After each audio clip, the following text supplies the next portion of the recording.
East New York is notorious for being rough around the edges. It's known for its high crime rate, low-income projects, and just overall being an extremely dangerous place to be at night.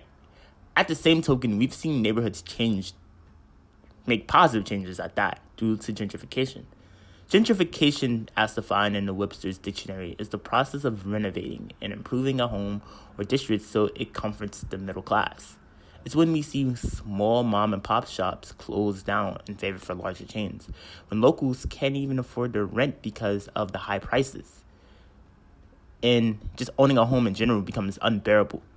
According to the New York City Comptroller data, the 15 gentrifying neighborhoods as identified by the Furman Center saw a 45% jump in numbers of businesses. That number went up from 28,132 to 42,261. The top 5 of those neighborhoods being Brooklyn neighborhoods. Gentrification has reared its ugly head in Williamsburg, Bushwick, and some of Brownsville. But I offer this question. Will it reach East New York? Has the seeds been planted in East New York? Will we begin to see changes maybe 5, 10, even 15 or 20 years down the line? Well, living in Starrett City in the East New York area, I've noticed some small changes. Just walking around, just seeing the construction and the expansion of the Gateway Mall. And it does puts that fear in the air that gentrification is coming. I got a chance to talk to a local business owner who gave me his thoughts on gentrification and told me about what was going on around his surroundings. Big businesses coming. A small part of gentrification, such as the color of the skins in the community changing. So, I mean, when you look at gentrification, it's something that's going to happen if you like it or not, because it's something that big government looking forward to. Have you noticed any changes in your surroundings in terms of where you live in your neighborhood? You see the real estate rent goes up, chase people away. I mean, you can't afford to pay $1,800 a month rent, $200,000 a month rent if you ain't making the income. So that's basically first starts of gentrification.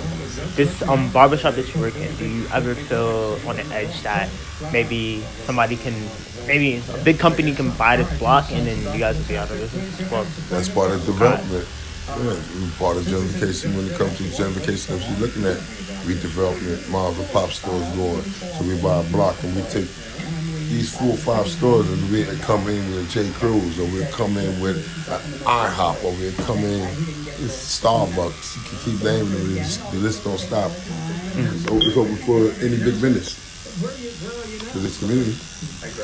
All right, thank you. Overall, there are people who are in favor of gentrification, but there are at the same time people who are trying to make a change. Arts of East New York is one of those many people who are going against the neck of gentrification.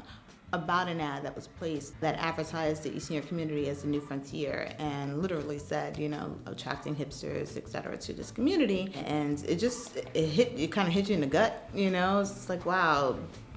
I know what frontier means. It means barren land, and there's nothing barren about East New York. This is a very thriving and forward-moving community, and so it was an insult to all of the work that people have done in this neighborhood.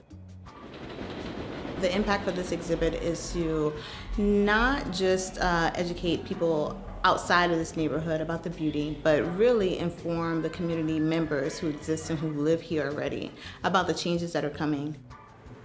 The map of the rezone, when you come in, just really introduces you to that entire concept, because you sometimes talk to people about the rezoning of the neighborhood and it seems very far off. It seems